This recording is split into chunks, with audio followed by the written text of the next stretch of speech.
भाग मानुष तन पावा, दुर्लभ सदग्रंथन गावा।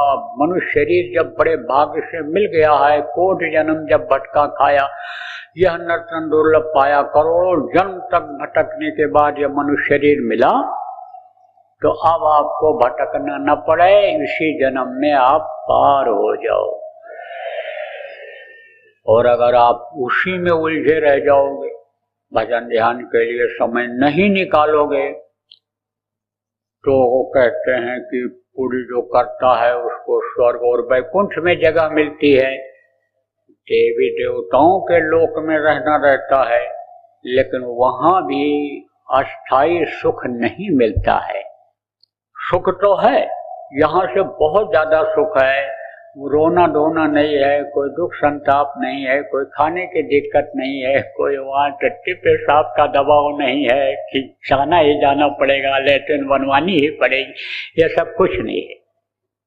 सुख तो है, लेकिन यह दुख बराबर बना रहेगा, उनको भी बना रहता है, उनको अपना घर याद रहता है कि भाई हम वहां से उतारे गए हैं, हम तो जाना रहेगा, लेकिन उनके अंदर रास्ता ऐसा नहीं है।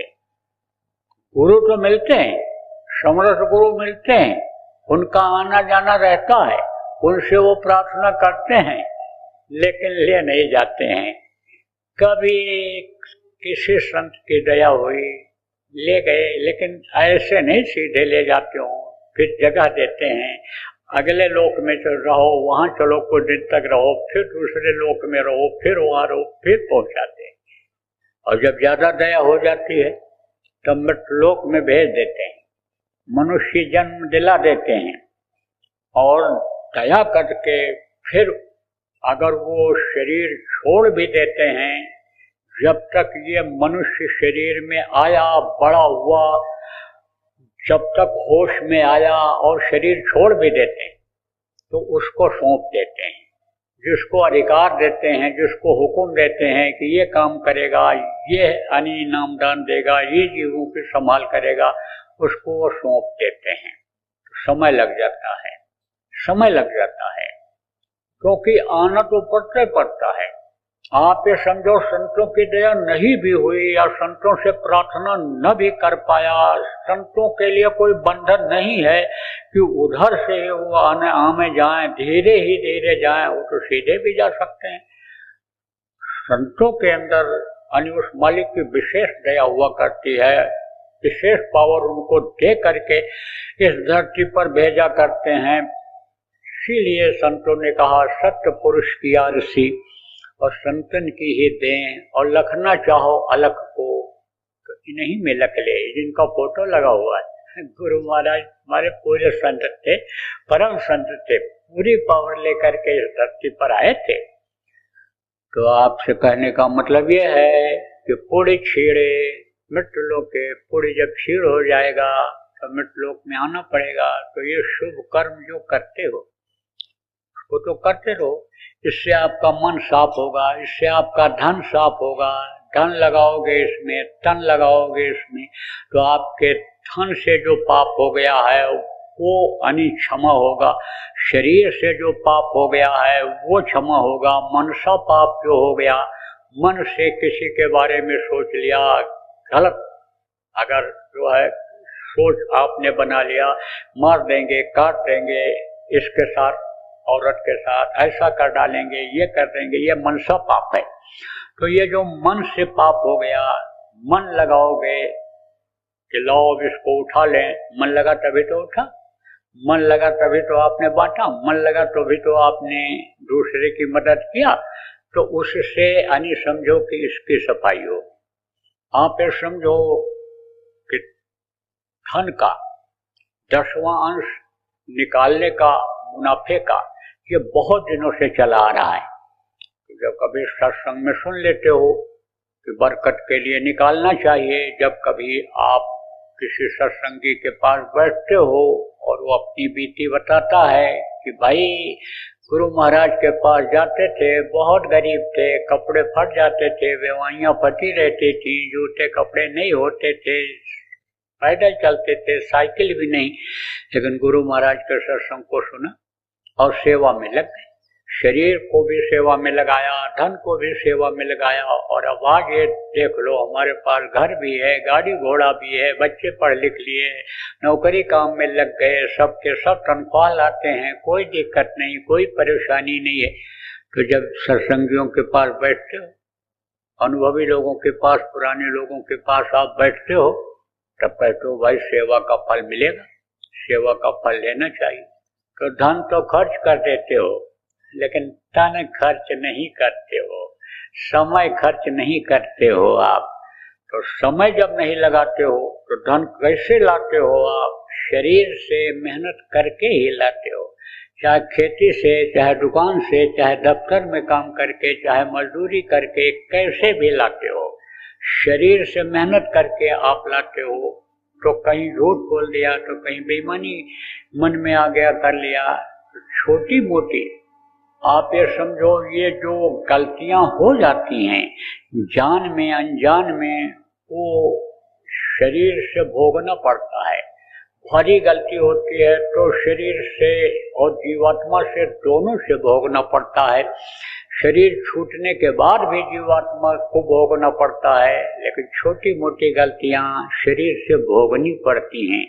इसलिए शरीर को स्वस्थ रखने के लिए, मन को प्रसन्न रखने के लिए, यानी समझो मन और तन की सेवा का ज्यादा महत्व है, ज्यादा खास है। ये महत्व का मतलब ये है कि कीमती है, यानी ज्यादा, यानी इसकी वक़्त है, कीमत है इसकी। तो शरीर से भी सेवा करनी चाहिए। शरीर से सेवा करने से ये कर्म करते हैं। तो हम ये नहीं कहते हैं कि धर्म कर्म न करो, लेकिन एक कहावत है कि अपने मरे ही स्वर्ग देखना पड़ेगा। कोई स्वर्ग का वर्णन करने लग जाए, स्वर्ग ऐसा है वैसा है, तो क्या पता, लेकिन कहते हैं मरने के बाद स्वर्ग देखना रहता है। मरने के बाद तो स्वर्ग नर्क जाना रहता है। देखना है तो घर बैठे देखो, स्वर्ग वैकुंठ सब दिखाई पड़ता है। कहाँ से दिखाई पड़ता है? इसी शरीर के अंदर दूरबीन लगी हुई है। दूरबीन जानते हो? दूर की चीजें, यानी दूरदर्शी यंत्र कहते हैं। दूर की चीजों को यहीं से आंखों में लगा करके आप नजदीक देख सकते हो। 2-2 किलोमीटर की, यानी समझो कि दूरबीन होती है कि 2 किलोमीटर ऐसे देख लो कि जैसे हम आप नजदीक में बैठे हैं, ऐसे बैठे दिखाई पड़ते हैं। मिलिट्री वालों को दी जाती है कि अपने बॉर्डर को दूर से ही देख लें, इस सीमा के अंदर तो नहीं दुश्मन आ रहे हैं, तो वो दूरबीन कहलाते हैं। सूक्ष्मदर्शी यंत्र से क्या होता है, छोटी चीज जो होती है वो अन्य देखी जाती है, छोटी से छोटी चीज दिखे जाती है, सूक्ष्मदर्शी यंत्र। और दूरदर्शी यंत्र होता है, तो दूरदर्शी लगा हुआ है, दूरदर्शी यंत्र लगा हुआ है इसके अंदर, तो दूर की चीजों को देख लो। तो स्वर्ग वैकुंठ यहाँ है, कैसे चले जाओ 10 मिनट में पहुंच जाओ, बहुत दूर है, ऊपर है। आप ये समझो कई लोग पार करना पड़ता है, तब वो है वहां पर। लेकिन उसको आप चाहो यहाँ से देख सकते हो। कहोगे भाई हमने तो कभी देखा नहीं, बात तो सही है, आपने जब देखा नहीं तो आपको क्या पता है। लेकिन आज त्योहार है, आज होली है, त्योहार आते हैं, महात्माओं के बनाए हुए त्योहार हैं। किस लिए आते हैं?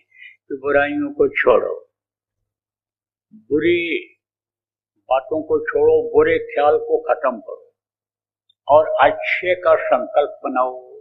तो आज अगर आप संकल्प बनाओगे कि हम स्वर्ग और वैकुंठ यहीं से देखें, हम देवी देवताओं का दर्शन यहीं से करें, और ये बाबा जो सुनाते हैं कि नर्क ऐसा है कि वहाँ काटे जाते हैं, सड़ाए जाते हैं, गलाए जाते हैं, तपाए जाते हैं, और मवाद का नर्क अलग है, पेशाब का अलग है, लेट्रिन का अलग है, उनका अलग है, उसमें डाल दिया जाता है और उसी में पड़े रहो, गिद्ध कौवा नोचते रहते हैं, आग जलती रहती है, उसी में डाल दिया जाता है, मारा जाता है, काटा जाता है, फिर जोड़ा जाता है।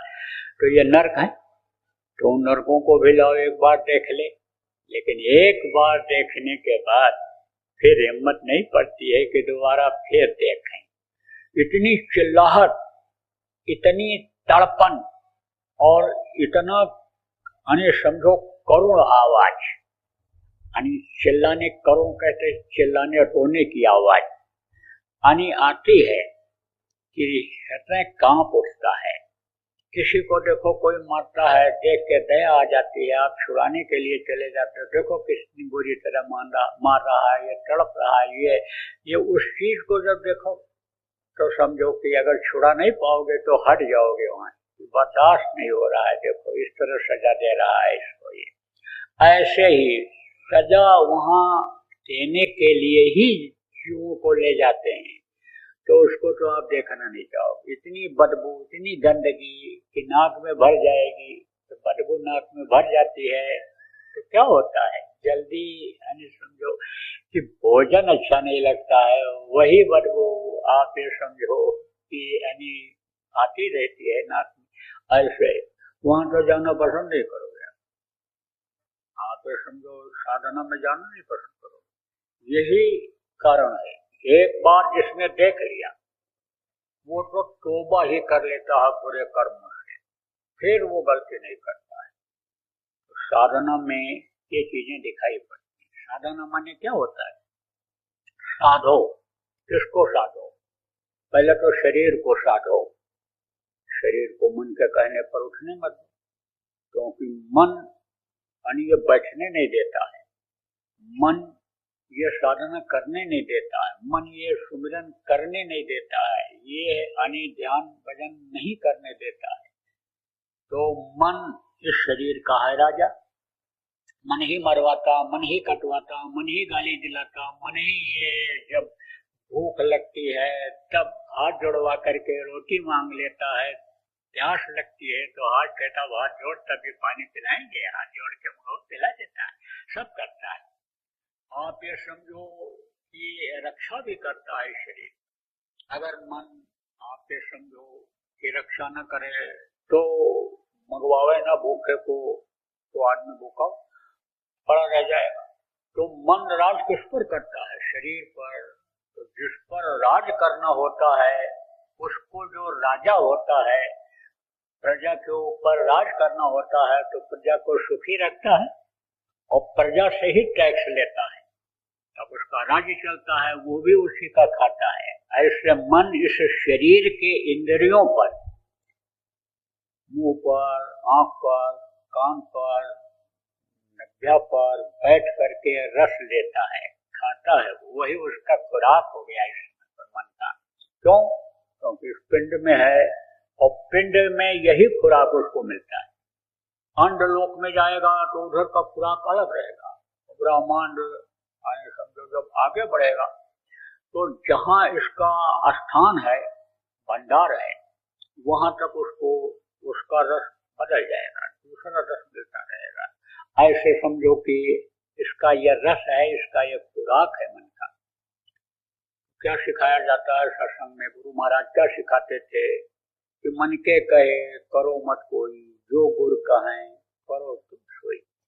मन के कहने पर मत करो काम, जब समय निकालो इस काम के लिए, परमार्थ के लिए। परमार्थ क्या है कि परम पिता को पा लिया जाए, परम पद को पा लिया जाए, ऐसा काम किया जाए। सुमिरन ध्यान भजन के द्वारा उसको पाया जा सकता है, परम पद को पाया जा सकता है, तो उसको पा लिया जाए।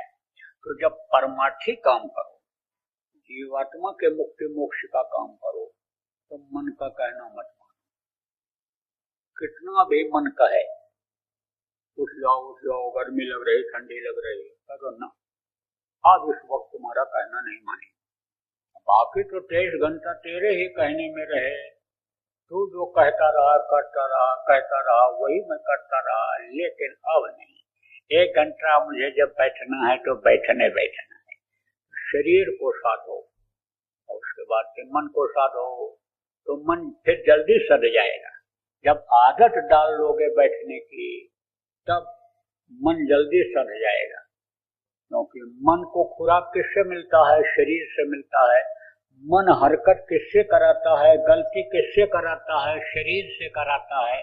और शरीर ही नहीं उठेगा तो मन निराश हो जाएगा, तो मन ये कहेगा कि भाई अब ये मानने वाले नहीं हैं, तो थक जाता है।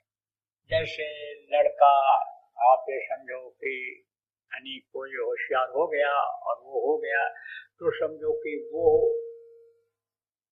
बुरे लोगों का साथ है भी, बुरे लड़कों का साथ है भी, लेकिन वो होशियार जो बच्चे होते हैं कहने में नहीं आते हैं, बुराई में नहीं फंसते हैं वो, तो वो जो साथी होते हैं वो भी हार जाते हैं, कहते हैं क्या फायदा इससे, ये तो हमारे उसमें आने वाला नहीं, छोड़ो इसको, निकालो अपनी ओर से, अपनी टीम से निकालो इसको। ऐसे मन निराश हो जाता है, ये तो मानने वाला नहीं है, तो क्या फायदा है बार बार प्रेरणा देने की, बार बार इच्छा पैदा करने की। माया भी हार जाती है, इच्छा पैदा करती है ना, वो इच्छा भी नहीं पैदा हो। आप ये समझो कि चित्त चिंतन भी नहीं करेगा फिर, और फिर आप ये समझो बुद्धि फिर उस वक्त पर आपकी तेज हो जाएगी, क्योंकि बुद्धि के ऊपर इनका एक तरह से दबाव बनता है, चित्त का और समझो कि चिंतन जो होता है उसका दबाव बुद्धि पर पड़ता है, चित्त का चिंतन और इच्छा जो पैदा होती है इसका दबाव बनता है,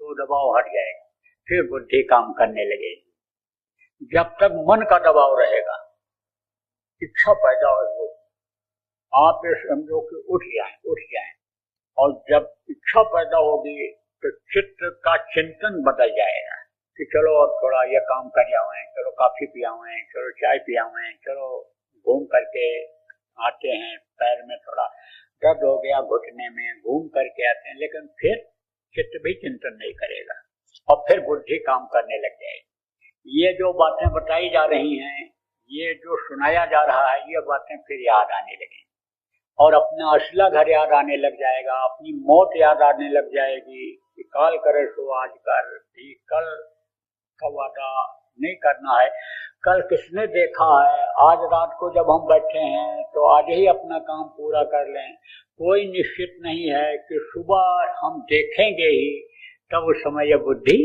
काम करने लगती है और मन थक करके रुक जाता है, और मन जब थक करके रुक जाता है तब यह मन सध जाता है, और मन जब सध जाता है तो आप ये समझो कि साधना फिर आगे की बढ़ जाती है, फिर धीरे धीरे सदते सदते ये जीवात्मा वहां पहुंच जाती है। कहाँ पहुंच जाती है? जहां इसको जाना है। अब उसके लिए आप ये समझो कि जल्दी पहुंच जाए, मदद मिल जाए हमको सब जगह, मन भी कंट्रोल हो जाए और समझो हमारा शरीर भी सध जाए, उसके लिए जो समर्थ गुरु किए जाते हैं उनकी मदद के लिए हमेशा उनसे प्रार्थना करते रहना चाहिए, गुरु भक्ति करते रहना चाहिए। गुरु भक्ति का मतलब क्या होता है? जो गुरु कहें करो तुम सोई। गुरु जो होते हैं वो जो उनसे जुड़े हुए लोग होते हैं, प्रेमी होते हैं, उनके लोक और परलोक की दोनों चिंता होती है।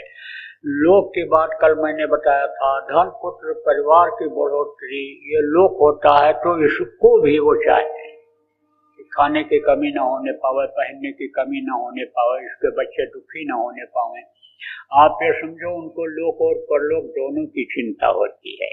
लेकिन जब लोक ही मांगता रहता है साधक, तब परलोक छूट जाता है, परलोक की दया नहीं मिल पाती है। इसीलिए कहा गया कि छोटी मोटी चीज बड़े लोगों से नहीं मांगनी चाहिए। भारत के राष्ट्रपति हैं, प्रधानमंत्री हैं, उनसे कहो 200 रुपया दे दो हमको, 500 रुपया दे दो, 2 बीघा जमीन दे दो, 1 प्लाट हमको दे दो, तो उनके लिए क्या है? वो तो आपको 10-20 बीघा जमीन दे सकते हैं, करोड़ 4 करोड़ दे सकते हैं, उनको पावर है। ऐसे ही गुरु से छोटी चीजों को नहीं मांगना चाहिए। ये सब छोटी चीजें हैं। बड़ी चीज क्या है? अंतर की दौलत है। अंतर में जो मिल जाता है उसी से ये सारी चीजें हो जाती हैं। तो गुरु से प्रार्थना करना चाहिए। गुरु को तरीका मालूम होता है कि कौन जीव किस तरह से लग करके और कर सकता है। देखो प्रेम, सत्संगों में बहुत सारी बातें आपको बताई, बराबर आप सत्संगों को सुनते रहो और ये जो अपने संगत के अखबार हैं उसमें निकलता है पढ़ते रहो, गुरु महाराज के जो संदेश हैं, वचन हैं, जो सत्संग जीवन भर उन्होंने किया, आपके समझो 1952 से शुरू किया और 2012 में खत्म किया, आप ये समझो कि उनको भी मिल जाए तो आप पढ़ते रहो, तो आपको बहुत सारी बातें मालूम हो जाएंगी। आपको फिर बताने की कुछ जरूरत नहीं पड़े, और नहीं मिल जाया करे, न मिल पावे, न ऐसा हो पावे, तो आप यहाँ चले आया करो। जहाँ कहीं भी सत्संग हो तो कुछ न कुछ नई बात मिल जाएगी, रिन्यू हो जाओगे। रिन्यू किसको कहते हैं? लाइसेंस जब खत्म हो जाता है तब जाते हैं उसको वहाँ दफ्तर में रिन्यू कराते हैं। ऐसे रिन्यू हो जाया करेगा, फिर चालू हो जाता है वो लाइसेंस, कोई भी लाइसेंस हो। तो आप ये समझो मोटी चीज कि अब ज्यादा ऐसा वक्त नहीं है कि और बातें बताई जाएं, समझाई जाएं, क्योंकि समय निकला जा रहा है, समय खराब आने जा रहा है। दिन ब दिन देश विदेश की परिस्थितियां खराब होती जा रही हैं। व्यवस्था बहुत कुछ संभालते हुए भी, और सच पूछो तो यह बिगड़ती जा रही है। और दैविक आपदाएं अगर आ गई, यानी या लड़ाई झगड़ा ही हो गया, युद्ध अगर शुरू हो गया, तो ये चीजें जल्दी आपके शरीर को चलाने वाली भी नहीं मिलेंगी। अन्न पानी की, बिजली की, ये सब कमी हो जाएगी। महंगाई तो चरम सीमा पर पहुंच जाएगी। तो आप ये समझो कि परिस्थिति ऐसी नहीं चल रही है। आदमी तो कहता हम विकास कर रहे हैं, देश कहता विकास कर रहे हैं, जितने भी देश के प्रधानमंत्री राष्ट्रपति हैं विश्व के, सब कह रहे हैं हम विकास कर रहे हैं, लेकिन विकास विनाश का कारण बन जा रहा है। बुद्धि लोगों की नहीं सही हो पा रही है। कारण यही है कि खान पान और चरित्र लोगों का बिगड़ता चला जा रहा है, उसी हिसाब से बुद्धि बनती चली जा रही है। 80 साल से बनाया, तैयार किया, और बस तनिक देर के लिए छोटा बन जाते हैं तो ये बमबारी न होती, ये समझो कि विनाश न होता। आप ये समझो कि इतना सब कुछ बनाया, इतना नाम और इतनी कीर्ति, लेकिन अब विश्व में बदनामी हो रही, छोटे को सता रहे हैं, अपने आदमियों को मरवा रहे हैं, जनता खुश होती है। आप ये समझो जनता का बेटा देश की रक्षा के लिए, अपने माँ बाप की ही रक्षा के लिए नहीं, पूरे देश के लोगों की रक्षा के लिए सीमा पर गया और लड़ाई करा दिया, और लड़ाई में शहीद हो गया सेना का सिपाही, तो उसके माँ बाप आशीर्वाद देंगे, अरे दुआ देंगे उसको। उनका दिल तो अंदर अंदर कसोटता रहेगा कि मेरा बेटा चला गया, पढ़ाया लिखाया, कमा करके लाएगा, बुढ़ापे में 2 रोटी का सहारा बनाएगा, बुढ़ापे में मेरी सेवा करेगा, बीमार पड़ेंगे तो दवा करा देगा, बना के रोटी खिला देगा, बच्चों को लाए, इसीलिए शादी ब्याह किया कि इससे हमको सुख मिलेगा। लेकिन जवान जवान लड़कियां आप समझो कि विधवा हो जा रही हैं, दिशा विहीन हो जा रही हैं, कहाँ जाएं, क्या करें। ये शहीदों की विधवाएं सोच नहीं पा रही, दूसरी शादी करें कि जिंदगी बिताएं, क्या करें। तो ये अच्छी चीज नहीं, लड़ाई कोई अच्छी चीज नहीं।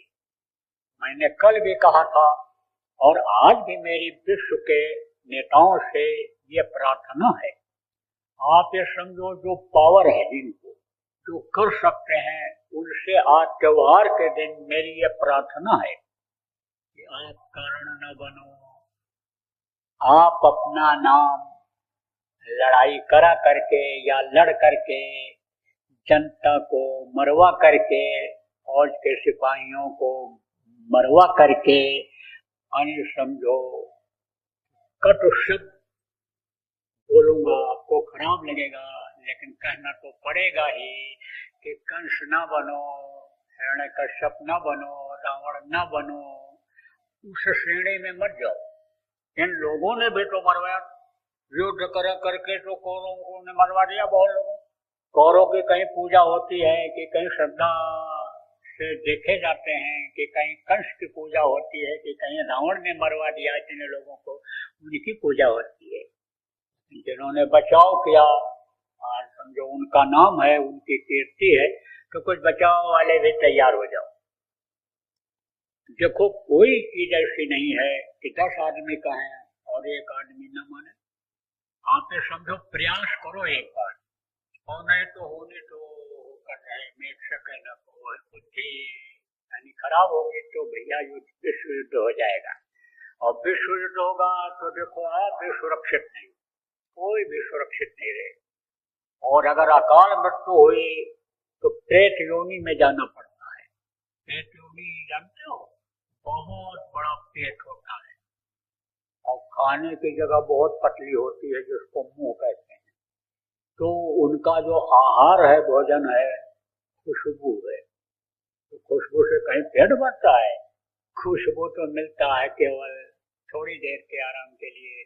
तो ये जो हवन है, ये जो फूल पत्ती है, ये जो चढ़ाते हो मीठा है, उससे जो खुशबू दूध पकने की निकलती है उसको खाते हैं, पेट नहीं भरता है।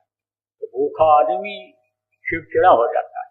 देखो बच्चा जब भूखा होता है पैर पटकता है, चिल्लाता है, पैर को रगड़ता है। जब भूखा होता है, नाराज होता है, तो ये हमेशा दुखी रहता है। आपको मैं बताऊं प्रैक्टिकल बात, गुरु महाराज के पास एक पहुंचा आदमी, तो हमसे कहा गुरु महाराज से कह दो कि हमको मुक्ति दिला दें।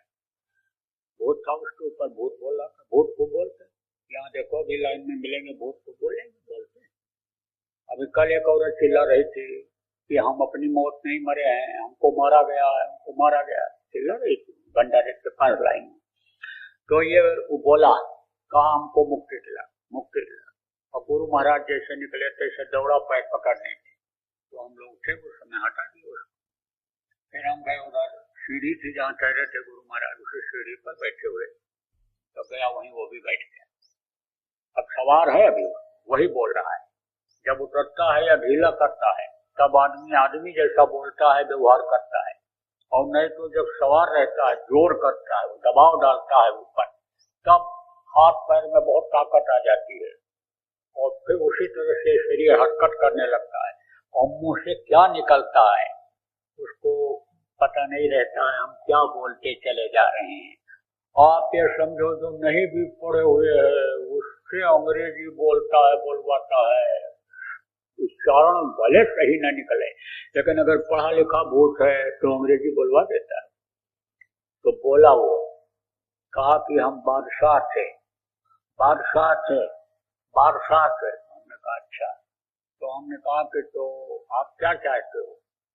कहा कि इन्होंने हमारा घर ले लिया और हम उसमें रहते थे, तो हम इनको परेशान करते हैं। तो हमने कहा आपका घर? बोले हाँ, वो घर खाली पड़ा हुआ था और उसमें हम रहते थे, अब ये उसमें रहने लग गए, तो हमको बाधा पड़ गई, तो हमको ये हमारा घर खाली करें। हमने कहा तुम भी रहो, ये भी रहें। तो कहा हम तो रहेंगे, लेकिन हम कई लोग रहते हैं तो वो नहीं मानेंगे। तो हमने कहा तो तुम क्या चाहते हो? तो कहा कि जो हमारी मुक्ति करा दो। तो हमने कहा गुरु महाराज करा देंगे मुक्ति? कहीं हाँ, ये मुक्ति करा सकते हैं, इनके हाथ में है, इनके पावर में है, ये मुक्ति करा सकते हैं, ये मुक्ति करा सकते। फिर बोला, कहा मैं बादशाह था, 600 सिपाहियों का मैं मालिक था। फिर रोया, कहा मैंने बहुतों को मरवा दिया, सिपाहियों को कटवा दिया, सिपाहियों के द्वारा दूसरे लोगों को कटवा दिया, मैंने बहुत बड़ी गलती किया, मैं बादशाह था, मैं बादशाह था।